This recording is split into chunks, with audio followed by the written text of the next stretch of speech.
జై శ్రీరామ్. హాయ్ అండి, welcome to my channel. నేను ఇవాళ వీడియోలో శ్రీరామనవమి రోజున ఇంట్లోనే రాముల వారికి పూజ ఎలా చేసుకోవాలి, ఇంకా ఆ రోజు ఏ నియమాలు పాటించడం వల్ల మనకున్న కష్టాలన్నీ తొలగిపోతాయి అనే అన్ని విషయాలు నేను ఈ వీడియోలో అయితే తెలియజేస్తాను అండి. ఈ వీడియోని ఎక్కడ స్కిప్ చేయకుండా చివరి దాకా చూసినట్లయితే మీకు పూర్తి ఇన్ఫర్మేషన్ అనేది తెలుస్తుంది అనిపిస్తుంది. శ్రీరామనవమి పండుగ అంటేనే పల్లెటూరులో 10 రోజుల ముందు నుంచే వేడుకలు అనేవి ప్రారంభమవుతాయండి. తాటాకు పందిర్లు వేసి ఆలయాలను అందంగా అలంకరిస్తారంట. ఆ రోజైతే ఈ పండుగ ఎంతో ఘనంగా చేసుకునేవారు. మేము శ్రీరామనవమి అనేది చైత్రమాసం 9వ రోజున శ్రీరాముడు జన్మించినట్లు పురాణాలు చెప్తున్నాయండి. ఈ యుగంలో అయోధ్య రాజు దశరథుడు మరియు రాణి కౌశల్యకు శ్రీరాముడు జన్మించిన సందర్భంగా దేశవ్యాప్తంగా ప్రజలు జరుపుకునే పండుగే శ్రీరామనవమి పండుగ అండి. విష్ణువు యొక్క 7వ అవతారమే శ్రీరాముని అవతారము. రావణరాజు పాలనను అంతం చేయడానికి విష్ణువు భూమిపైకి తీసుకున్న అవతారమే శ్రీరాముని అవతారం అండి. ఈ రోజున శ్రీరాముని జన్మదినంగా జరుపుకుంటాము. రామనవమి పండుగ చైత్రమాసం శుక్లపక్షం 9వ రోజున వస్తుందండి. అయితే మనకి ఈసారి శ్రీరామనవమి ఎప్పుడు వచ్చిందో తెలుసుకుందాము. ముందుగా నవమి తిథి ఎప్పటి నుండి ప్రారంభమై ఎప్పటి వరకు ఉందో తెలుసుకుందామండి. ఇంకా సీతారాముల కళ్యాణం కూడా ఈరోజే జరిగిందని, ఇంకా ఈరోజు చాలామంది గుళ్ళల్లో కళ్యాణం అయితే జరిపిస్తూ ఉంటారండి. మనం ఇప్పుడు ఈ శ్రీరామనవమి ఏ రోజు నిర్వహించుకోవాలో తెలుసుకుందాము. ముందుగా నవమి తిథి ఎప్పటి నుండి ప్రారంభమై ఎప్పటి వరకు తెలుసుకుందామండి. నవమి తిథి ప్రారంభం వచ్చి 2026 సంవత్సరం మార్చి 26వ తేదీ గురువారం రోజున మధ్యాహ్నము 2:38 ప్రారంభమయ్యి 2026 సంవత్సరం మార్చి 27వ తేదీ అనగా శుక్రవారం రోజున మధ్యాహ్నము 12:27 వరకు నవమి తిథి అయితే ఉంటుందండి. మనకి చైత్రశుద్ధ నవమి తిథి మధ్యాహ్న సమయంలో ఉండే సమయాన్ని అత్యంత పుణ్యకాలంగా భావిస్తామండి. ఎందుకంటే శ్రీరాముడు మధ్యాహ్న సమయంలో జన్మించాడని విశ్వాసం. అందువల్ల ఈ సమయంలో జన్మోత్సవ పూజలు, సీతారాముల కళ్యాణం నిర్వహించడం అయితే జరుగుతుందండి. 27వ తేదీన శ్రీరామనవమి పండుగ అయితే జరుపుకుంటామండి. మధ్యాహ్న ముహూర్తం వచ్చి 11:08 నుండి 1:35 లోపు. చైత్రశుద్ధమి నవమి రోజు మధ్యాహ్నం అభిజిత్ ముహూర్తంలో శ్రీరామచంద్రుడు జన్మించాడని పురాణాలు చెబుతున్నాయి. శ్రీరాముడి జననం, వివాహ మహోత్సవం, పట్టాభిషేకం ఆ రోజు జరిగాయని అంటారండి. అందుకే శ్రీరామనవమి రోజు సీతారాముల కళ్యాణం తప్పకుండా నిర్వహిస్తారు. సీతారాముల కళ్యాణంలో ఉపయోగించే అక్షింతలు తల మీద చల్లుకుంటే వివాహం త్వరగా అవుతుందని భక్తులు ఎంతో నమ్మకంగా ఉంటారండి. మనం పూజ గదిలోనే పూజను చేసుకోవచ్చండి, లేదా సపరేట్గా పీఠాన్ని ఏర్పాటు చేసుకుని పూజ అనేది చేసుకోవచ్చండి. నేనైతే ఇక్కడ సపరేట్గా పీఠాన్ని ఏర్పాటు చేసుకొని పూజ అయితే చేసుకుంటున్నాను అండి. శ్రీరామనవమి రోజు మీ ఇంట్లోనే ఈ ఆచారాలు పాటిస్తూ పూజ చేసుకుంటే శ్రీరాముని ఆశీస్సులు, సుఖ సంతోషాలు కలుగుతాయండి. ఇంకెందుకు, శ్రీరామనవమి రోజు బ్రహ్మముహూర్తాలను నిద్రలేచి ఇల్లు వాకిల్ని శుభ్రం చేసుకోవాలండి. తలస్నానం చేసి ఇంటి ముందు అందమైన రంగులతో ముగ్గులు అనేది వేసుకోవాలి. ఇంటి గుమ్మాలకు మామిడి ఆకులతో తోరణాలు కట్టుకోవాలండి. కొత్త బట్టలు ధరించి పూజ చేసేందుకు అన్ని ఏర్పాట్లు చేసుకోవాలండి. ఈ పూజను మనం పూజ మందిరంలోనే చేసుకోవచ్చు, లేదా సపరేట్గా పీఠం ఏర్పాటు చేసుకోవచ్చు అండి. శ్రీరామనవమి రోజు పీఠం ఏర్పాటు చేసుకొని అయితే చేసుకోవచ్చు. శ్రీరామనవమి రోజు సీతారాముల సమేతంగా ఉన్న చిత్రపటాన్ని లేదా విగ్రహాన్ని పెట్టుకొని పూజ చేసుకోవచ్చండి. సీతారాముల వారిని క్రమం తప్పకుండా పూజించడం వల్ల ఇంటికి సంతోషం, శ్రేయస్సు లభిస్తుంది. జాతకంలోని గ్రహదోషాలు తొలగిపోతాయండి. అన్ని బాధల నుండి విముక్తి పొందుతారండి. చాలు.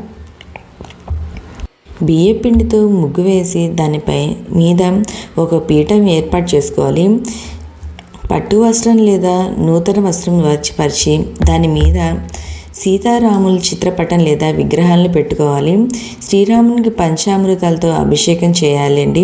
నా దగ్గర అయితే రాముల వారి విగ్రహాలు అయితే ఏమీ లేవు, అందుకే నేను అభిషేకం అయితే ఏం చేసుకోవట్లేదండి, పూజ అయితే చేసుకుంటున్నాను. తర్వాత షోడోపచారాలను అనుసరిస్తూ పూజ చేయాలి. ధూప దీప నైవేద్యాలను సమర్పించాలి. నేను ఇక్కడ పిండితో చేసిన 9 దీపాలు అయితే వెలిగించుకుంటున్నాను అండి. ముందుగా గణపతికి పూజ చేసుకొని గణపతికి నైవేద్యంగా బెల్లాన్ని సమర్పించుకోవాలి. తర్వాత నేను ఇక్కడ పిండితో చేసిన 9 దీపాలు అయితే వెలిగించుకుంటున్నాను అండి. అంటే వసంత నవరాత్రి అనేది ఉగాది నుండి స్టార్ట్ అయ్యి 9 రోజులని జరుగుతుందండి. ఈ 9 రోజులు ఎవరైతే పూజ చేసుకోలేదో వసంత నవరాత్రి అవన్నీ కలిపి ఇవాళ మనం 9 దీపాలు అయితే వెలిగించుకోవచ్చండి. నేను ఇక్కడ తమలపాకులు తీసుకొని ఒక 9 తమలపాకులు తీసుకొని వాటిపైన గంధం కుంకుమ బొట్లు అయితే పెట్టుకున్నా అండి. వాటిపైన పిండితో చేసిన దీపాలను అయితే పెట్టుకుంటున్నా అండి.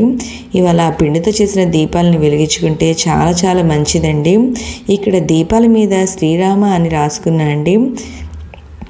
ఈ పిండి దీపాలు ఎలా చేసుకోవాలో నేను ఆల్రెడీ ఒక వీడియో అయితే చేసి పెట్టండి, ఒకసారి దాన్ని విజిట్ చేయండి.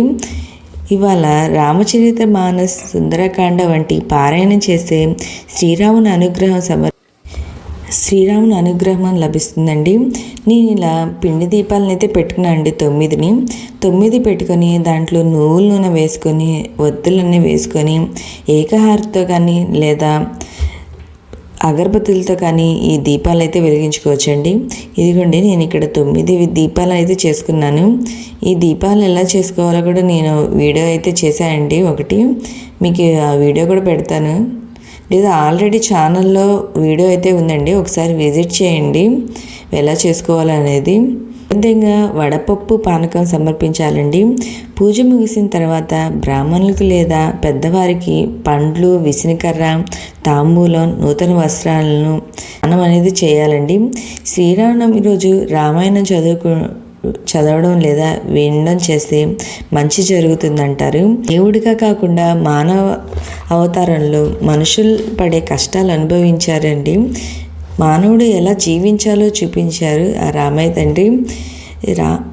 రావణ సంహారం చేసి ధర్మాన్ని రక్షించి ఒక వ్యక్తి ఎలా జీవించాలి, మాటకి ఎలా కట్టుబడాలి, తల్లిదండ్రులకి ఎటువంటి గౌరవం ఇవ్వాలి అనేవి శ్రీరాముడిని చూసి నేర్చుకోవాలని పెద్దలు చెప్తారండి.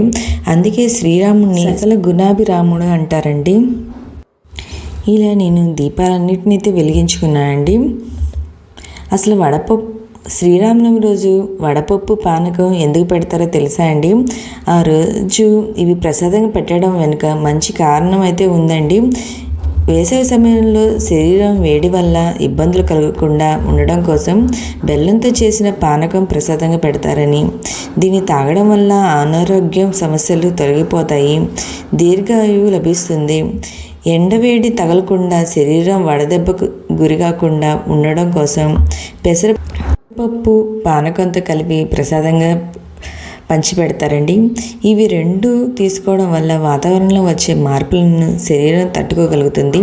అందుకే వీటిని ప్రసాదంగా పెడతారండి.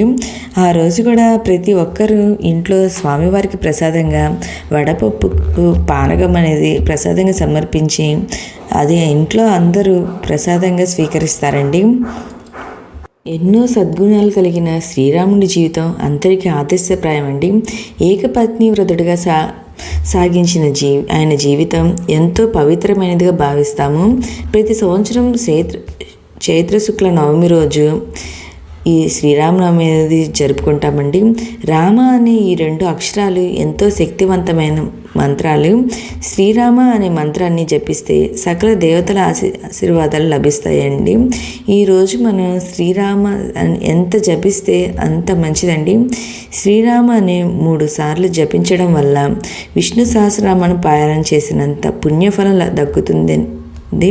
కష్టాలు ఉన్నప్పుడు, కఠినమైన సవాలు ఎదుర్కోవాల్సి ఉన్నప్పుడు శ్రీరామ అనే మంత్రం జపించడం అన్నిటికీ పరిష్కారమని పండితులు చెప్తున్నారండి. 7 కోట్ల మంత్రాలలో అత్యంత శక్తివంతమైన మంత్రం రామ అని మన సంస్కృతిలో పేర్కొన్నారండి. అందుకే ఈరోజు మనం ఆ రాముల వారిని ఎంత తలుచుకుంటే అంత మంచిదండి. ఒకరోజు నారదుడితో వాల్మీకి మహర్షి నిత్య సత్యం పలికేవాడు, ధర్మాన్ని రక్షించేవాడు, చేసిన మేలును మరవకుండా కృతజ్ఞత భావంతో ఉండేవాడు ఈ లోకంలో ఎవరున్నారని అడిగాడంటండి. అయితే ఈ ప్రశ్నలన్నిటికీ నారదుడు చెప్పిన ఒకే ఒక సమాధానం శ్రీరామచంద్రమూర్తి అని చెప్పారంటండి. అంతటి మహనీయుడండి శ్రీరామచంద్రమూర్తి. నేను ఇవాళ ప్రసాదంగా స్వామివారికి వడపప్పు పానకం అయితే సమర్పించండి. తర్వాత మనం నారికేలు అంటే కొబ్బరికాయని స్వామివారికి సమర్పించుకొని కర్పూర హారతితో ఈ పూజనైతే ముగించుకోవాలండి. నేను ఇక్కడ స్వామివారికి పూలతో ఆ శ్రీరామ శ్రీరామ అనే మంత్రాన్ని జపిస్తా పూజ అయితే చేసుకున్నా అండి. ఈరోజు ప్రతి ఇంట్లో ఆ రామాయణం అయితే వింటూ ఉంటారండి. శ్రీరాముని అనుగ్రహం కలగాలని కోరుకుంటూ జై శ్రీరామ్. మీకు ఈ వీడియో నచ్చితే లైక్ చేయండి, మీ ఫ్రెండ్స్ అండ్ ఫ్యామిలీకి షేర్ చేయండి. ఉంటా అండి, బాయ్ బాయ్, జై శ్రీరామ్.